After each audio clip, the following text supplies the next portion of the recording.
It's more than just a living, y'all. Hell, it's our way of life. We're the last of the cowboys, the giddy up gone boys. 18 wheels on the concrete, it's a slow and dying breed. Rolling like Jesse James, a modern day outlaw game. If you're out here riding with me, come on back and make some noise. We're the last of the cowboys. Welcome back to Merging Lanes, a podcast where we have conversations and share stories of passionate and inspirational people in the trucking industry. If you're listening to this, do us a favor, follow us on Spotify, subscribe and give Merging Lanes a 5-star rating on iTunes, and hit that thumbs up button if you're watching on YouTube. Mark, it's episode 4. Can you believe it? Hey, you breathed it into life, my friend. You breathed it into life, and I'm proud to be a partner with you. So thanks for all the time and effort you've put into making Merging Lanes successful. But I know we have a long way to go, and I'm excited about our guest today. Well, yeah, and I think Craig might know a thing or two about this, but I saw it. I don't know if this is true, but I saw that 90% of podcasts don't get past the 3rd episode. So, you are technically a co-host of a top 10% podcast right now in the makings. But we have a couple of announcements. Number one, we have a new intro song. So I wanted to give a shout out to Tony Justice, the country music star and truck driver, who is gracious enough to let us use his song for the intro. He's a friend of the show, and we're going to have him hopefully on in a couple of weeks. And then number 2, I think I figured out the whole Mark and Mark situation. I had someone message me on LinkedIn and said, "Hey, I really enjoyed you and Colson's podcast. Keep it up." And I'm like, Colson? We could go with the last names thing. I don't know. What's your thoughts on that? I like it. It takes me back to my college football days. I mean, okay. I never had a nickname, but it was always just Colson. So, I mean, I have still friends and coaches who call me that today. So, okay. Well, I like it. I got for Marvel fans out there, Agent Colson's a pretty cool dude. So okay. Yeah. I got called Sauce when I played baseball for Manera sauce. So okay. Colson, we can go that. So it's the whole Mark and Mark situation. But talking about podcast ratings, today's guest, I think, knows a thing or two about building a media company. We're pumped. Craig, thank you so much for coming on. CEO and founder of FreightWaves. So thank you so much for coming on. Yeah, guys, glad to be here. So Sauce, that's a unique name. Well, Marinara, my last name's Manera. So Marinara Sauce, just baseball, high school baseball kids just trying to find a way to, put you in a corner, I guess. So I had in high school, we had to do the family tree history. And it turned out that this guy who was like an uncle of mine, but he had 2 families. And so there was a kid in my class, we found out we were related, but his name was Isaac Bacon. So my nickname became Bacon around school, which was quite embarrassing because it wasn't a great, I think yours is better. So, well, hey, Craig, being that we both have similar hairdos, we were joking about that earlier, but my brother is, he's one of our brothers in the bald category and has been since college. He played college rugby. And for anybody who knows any rugby players, they all have a nickname and that's all they know them by. And so for a long time now, his nickname has been Rogaine. So, and people see him and still call him that. So I'm glad you and I escaped that. We did. I played rugby I tried to play rugby in college, but dislocated 2 shoulders about a month into it. And I'm like, this is not for me. So I saw that you're a Baylor guy. Yeah, Sick'em Bears. Yeah, I have 2 cousins that are at Baylor. So that's right now, currently. That's great. We'll see. The whole realignment around college football, I don't know. There's been recent news where Oklahoma and Texas have talked about moving to the SEC. I don't know if that's going to happen, but what it means for Baylor remains to be seen. Yeah, that's hard to imagine, Texas and Oklahoma being in the SEC, but it certainly would spice some things up in college football. But it's all about money, isn't it? At the end of the day, like it makes the world go round. Even in athletics, that's what it's all about. So. Well, hey, Craig. Well, so what we like to do is we like our little saying that we say, we really like to bring people in and have them tell their story. And, I know that you got started in transportation way back at 6 years old, watching your dad build US Express. And then you were kind of in and out of the industry for a couple of different ventures before, you started FreightWaves. But, tell us that story. And, I'd also like if you kind of went into some details on the impact of having your dad grow that business right in front of you as a kid.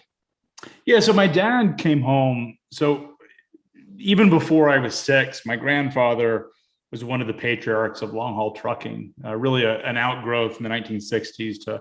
He sold that business, I think, in 1983, but was one of the sort of look at long haul trucking, and there's sort of a couple of patriarchs that built what we now know as the over the road long haul market. My grandfather happened to be one of those. And so, but he sold that business in 1983, and my dad worked for the guy that had bought it, and the guy started embezzling money. So my dad ended up leaving, came home and told my mom that he wanted to start his own company. And I remember my mom cried because, she's got 3 kids, and we always were comfortable, but never really what I would call wealthy by most people's definitions. But we had a good life. And I think my mom was just worried about keeping food on the table. She grew up relatively poor. Her dad worked in a factory. So she just wanted basically the bills to be paid and a roof over her head. So anything more than that or anything that could disrupt that was concerning. So my dad came home, told my mother that. And I remember her getting really upset, but I saw my dad build this business started in a trailer in Dalton, Georgia, hauling carpet. And it just gradually got bigger and bigger. And I was young enough where I wanted my dad's time. And I think if you've ever been around a founder, the best way to spend time with if your family's running, if your father or your mother is running a business, the best way to spend time with that parent is to learn what their business is all about. Oftentimes founders are pretty passionate about their businesses, particularly if they're having success. If they're not, they don't want to talk about it. I've been there, but when they are having success, they want to have you involved, particularly their kids. And so I had the opportunity to sort of see my dad build his business from 6 years old to really the time I was in college. And so I got a front hand seat of learning how he was thinking about the business because I was sort of living it through his eyes. And that was really how I got into trucking because my dad shared the war stories. He took me to meetings. He would tell me to negotiate truck deals. I don't think I actually negotiated a truck deal. I'd hope I didn't, but he convinced me that I did. And of course, all of the sales executives at the truck manufacturers and the dealers were all like, oh yeah, like they were acting like they were negotiating, sort of looking back in history. But I was convinced I was this great truck negotiator. I don't think I was, but that was the way, like any other sort of family business, that was how I learned trucking. And so when I was in college, my dad's business started an air freight company. It wasn't a great venture for the company, but that was sort of my first sales job. And that's the one I took. And I learned, I was very aggressive because I think working in a family business, you have something to give a chip on your shoulder because no one takes you serious, particularly because I had seen it from when I was a young kid all the way to, I'd always worked around my dad's business and was always treated like my dad's son. And I think I didn't want that. So I think I worked extra hard as a salesperson, or I worked in IT. I was the company's first help desk technician. I did repowers. I did all, you name operational dispatch, fleet management role. I did it. And I always worked harder than I had to or was expected to, simply because I didn't want the view that I was there because of my dad, even though I was. And so it was always important to me. And so when I decided to start FreightWaves, I just sold a business to US Bank a couple years before that was involved in fleet card processing. And I didn't know what I wanted to do, but I saw a lot of venture capital being poured into trucking and freight. It was all of a sudden sexy. And so I knew I wanted to do something around an industry that I knew really well. And a couple years later, FreightWaves came about. So That's awesome. And now I was listening to the podcast you had with your brother, he's the CEO of US He's the Express, right? CEO. Yeah. Okay. Now, are you middle, youngest of the three? I'm the middle. Okay. Okay. And then was that one of those things that you had other interests and you decided to go a different route versus trying to go for the CEO? Or was it he's the oldest, he gets the first bid and he decided to go that route? What was that dynamic? I would like to say that it was something that I was okay with the way things turned out. I am now. I get to have more fun than my older brother does, but I was not okay in the early days. I think when we were younger, I idolized my dad and wanted to be my dad. I wanted to run my dad's company. In college, I talked a lot about trucking. We would drive down. It was in Waco, Texas, and we would take road. There's a lot to do in Waco, Texas. Pre Joanna Gaines, and this was during the David Koresh days, if you guys remember that. The Branch Davidian compound was about the extent of our. So we would go to Dallas and Austin, and we would be in these cars and doing road trips, and we'd see trucks, and I would have all these stories. My dream was to basically become my dad or take over the business, and it didn't turn out that way. I think my older brother was a much better proxy for my dad. He's a much more compliant child, whereas I'm a bit more. I'm challenging, right, in some ways, and so I think the fact that I didn't want to do it the way my dad wanted to do it was challenging for him, and probably a little uncomfortable. And so it just became apparent as both our careers started to take off in very different, in somewhat different trajectories. My early career was much more like a rocket ship, and his was much more like a steady airplane. Sort of Jeff Bezos versus Richard Branson. Richard Branson's in the slow airplane, didn't look like he's going to space. Jeff Bezos is in the rocket ship. That's how it's sort of the analogy I would use in the early days. And I think I wanted more. I had ambition and hubris and a lot of arrogance, and I thought I was better than I was. And so I wanted to run my own show. I no longer wanted to work for my dad. I wanted to be my dad. And so I ended up leaving the company because it was obvious it was not going to happen soon. And it was obvious that my brother was well on that way. And so I went out and started the payments company. I think in family businesses, and there's a lot in trucking that are family businesses. I think a lot of folks that are in trucking probably can empathize with this. It's a business that really well, but oftentimes the founders of the companies are still very much involved in their businesses. And succession planning is typically not something that families that have started businesses are very good at.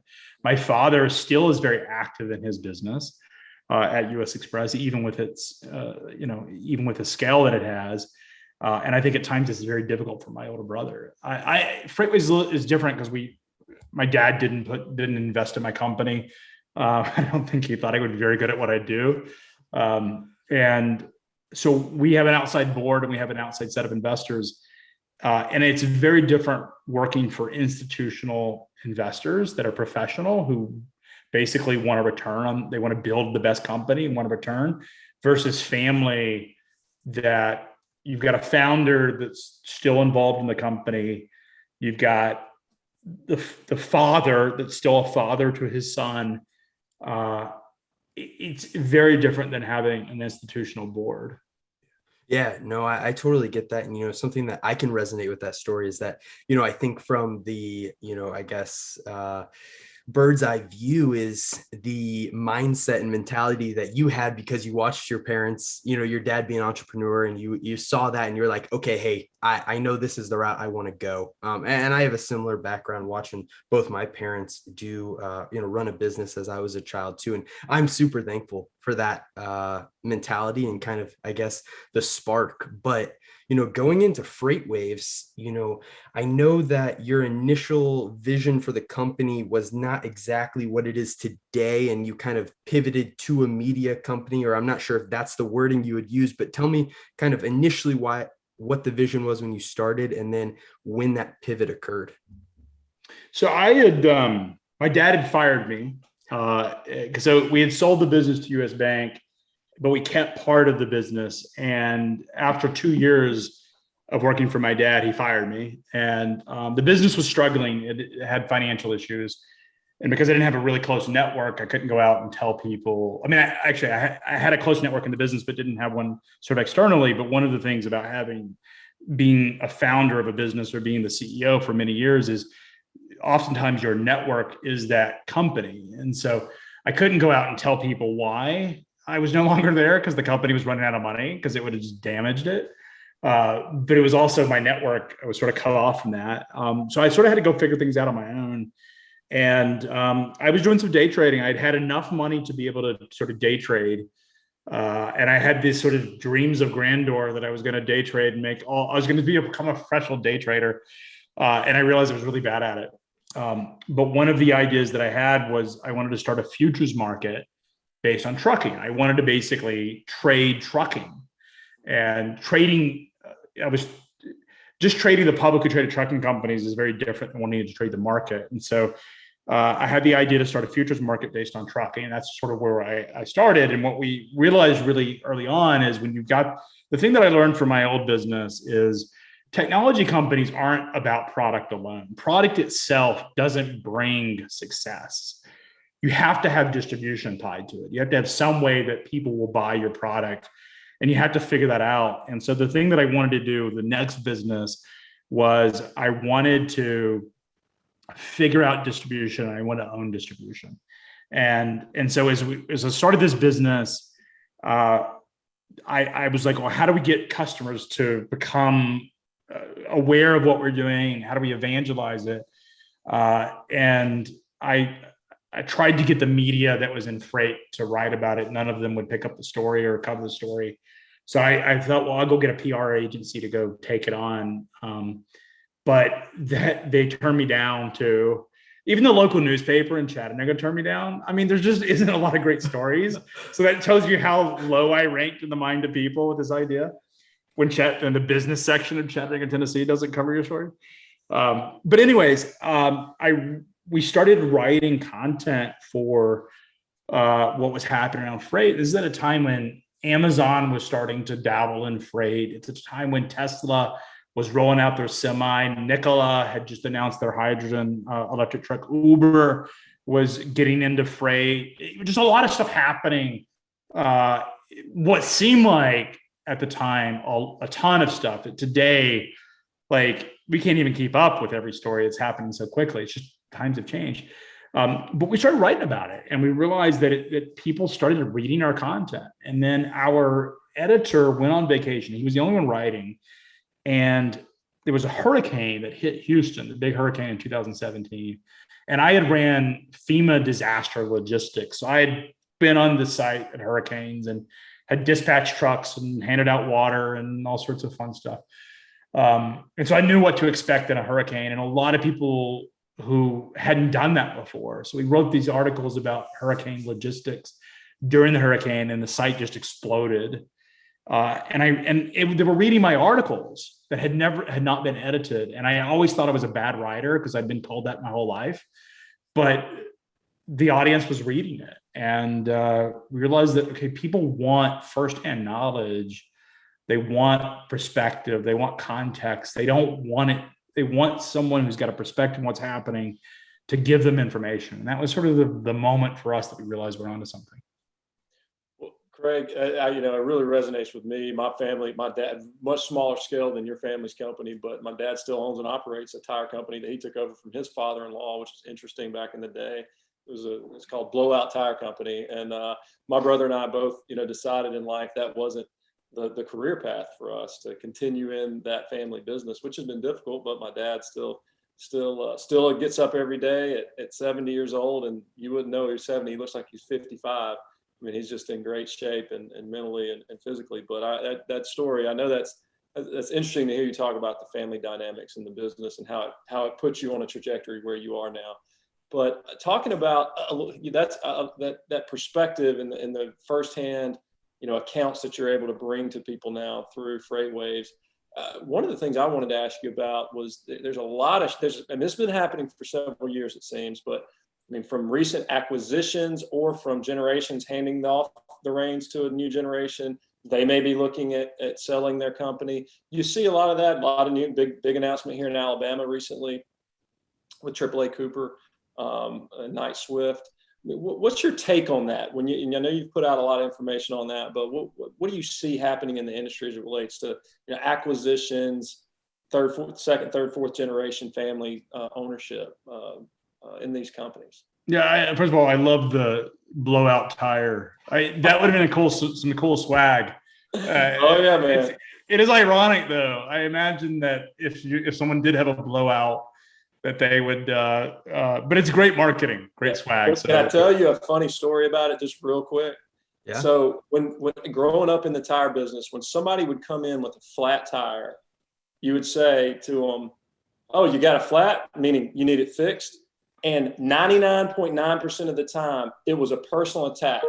And they'll always respond, no, not flat. It's just a slow leak. Just a slow leak. I think it's because it's like, it's okay. You didn't control the nail. It's a Southern thing, isn't it? Like Southern parents are like, you have to do the whole thing with dad and mom or dad, where they show you how you're supposed to take care of the car, make sure, I think that's just the way parents that grew up in the South. And I don't know if it's this way everywhere, but that was sort of the thing. You had a rite of passage before you could get a car. You had to learn how to maintain it. And so it is funny. I think, we're at a really incredible time in our industry where freight and logistics has never been sexier. And whether we're talking investor interest, public interest, you can't turn on mainstream media today, whether local news, national news, the journal, practically anything,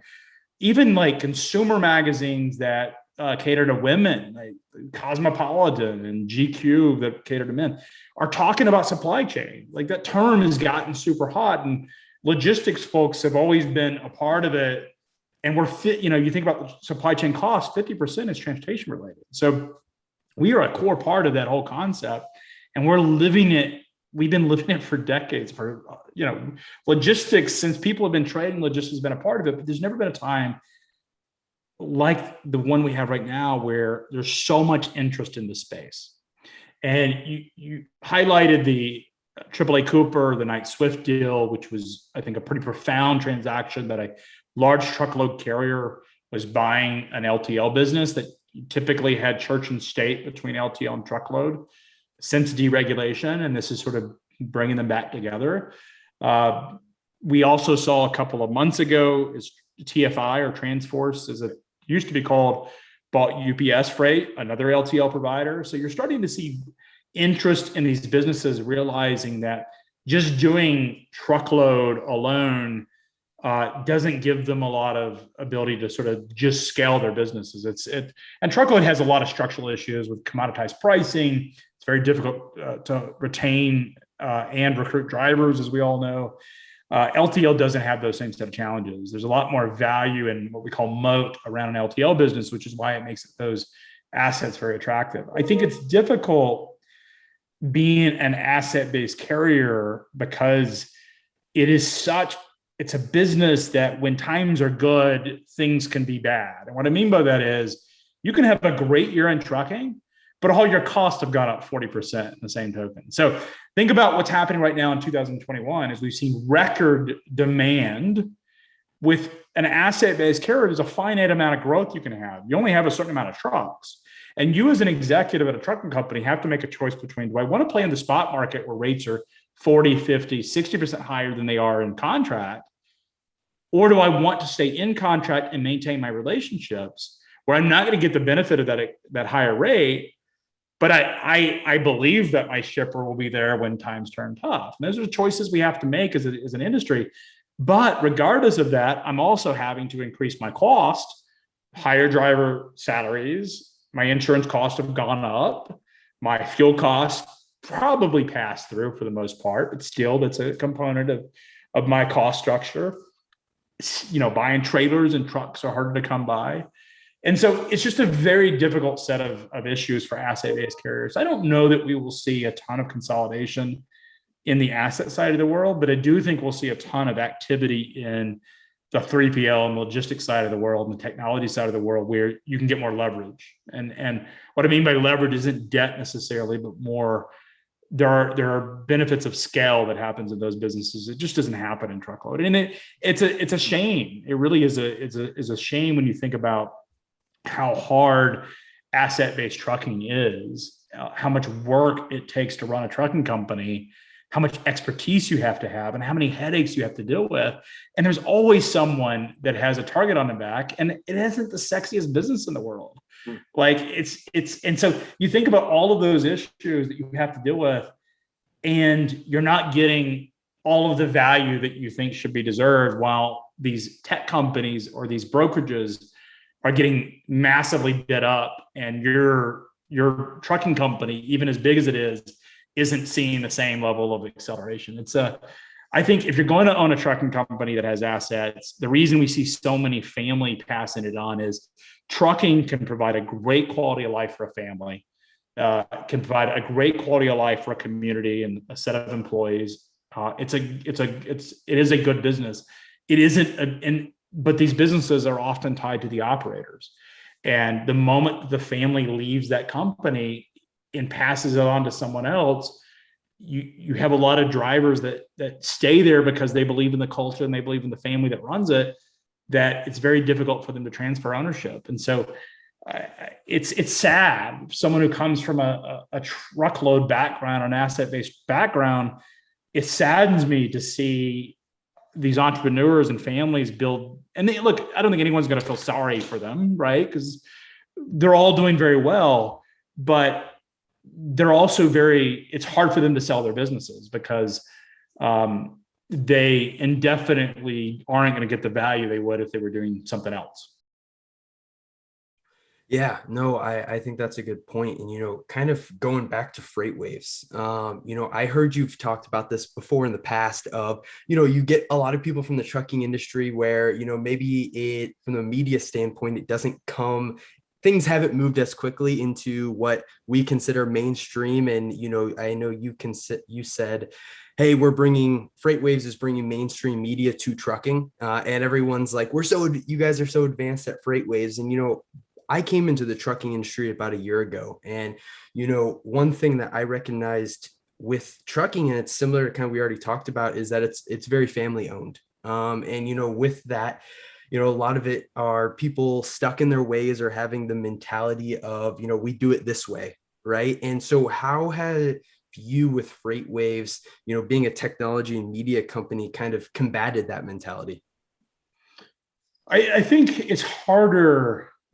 I think it's easy coming from being an insider, if you will, right? It's harder to come in from the outside. I think one of the primary reasons we're credible to the industry is that we speak the language. I think there's a tendency for a lot of media companies that sort of talk down to their audience or talk around their audience because they don't know the language of the industry. And I think we see it in freight media on occasion where they're so disconnected from the reality of the business that effectively what they're doing is reprinting press releases or taking things at face value and not questioning why do you believe something's the case. And I think the reason that we've been successful is that in many ways we're an insider. And I think for that reason, I think we have the ability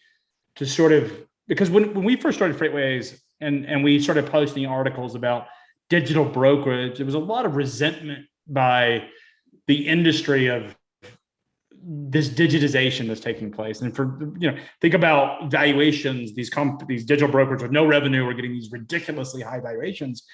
And we weren't passing judgment on whether that was the right number or not, but we were explaining why that could be. And I think it helps because we're from the industry is we are able to talk about things that resonate with people. And so I think the industry is somewhat slow to adapt technology, but you adopt it or you die.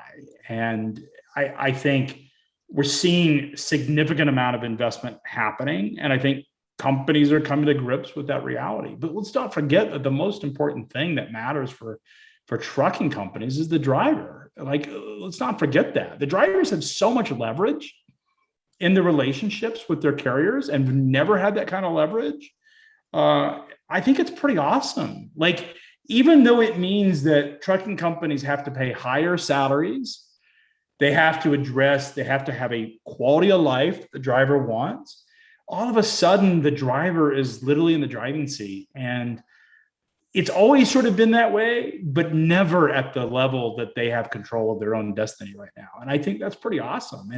And yes, as an industry, we love to complain about having to increase cost. We love it, but think about who gets that money. It's the driver. And there are bigger issues. Driver detention is one that is one of the most ridiculous and absurd things that somebody makes money on a driver's time. And I'm going to tell you what really upsets me is when a freight broker basically charges detention, fills out the paperwork properly, but doesn't give the driver the information that they need to collect on that detention.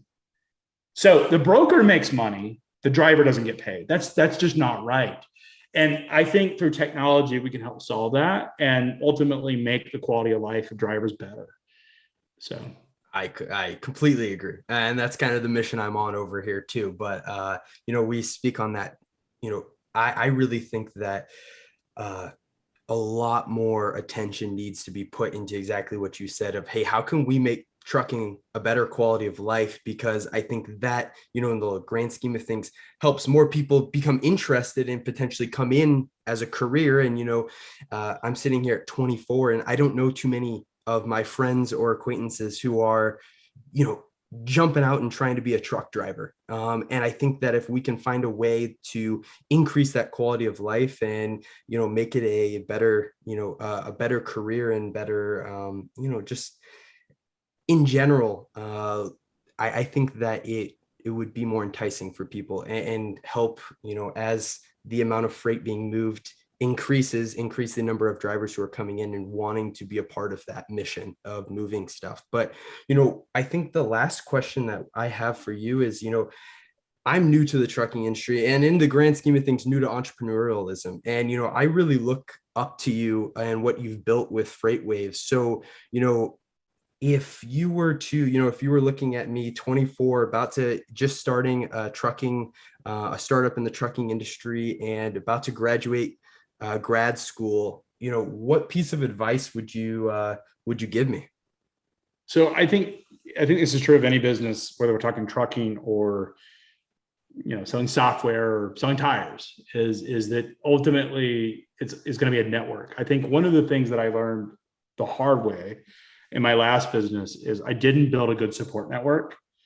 I didn't build a lot of mentorship. I didn't try to build strong relationships with other people that maybe I competed against them, or maybe they could provide guidance. One of the things I tried to do with FreightWaves, I think it's in many ways I got cut off from my family, and it sort of forced me to create a whole new network for myself. And I think the advice that I would give my own kids is the most powerful thing you can do in your life, whether it's in business or even if you're joining a trucking company as a driver, it's true there too, is you've got to have a strong network. You have to have people that can help you. And being a founder is very emotional. You feel very alone.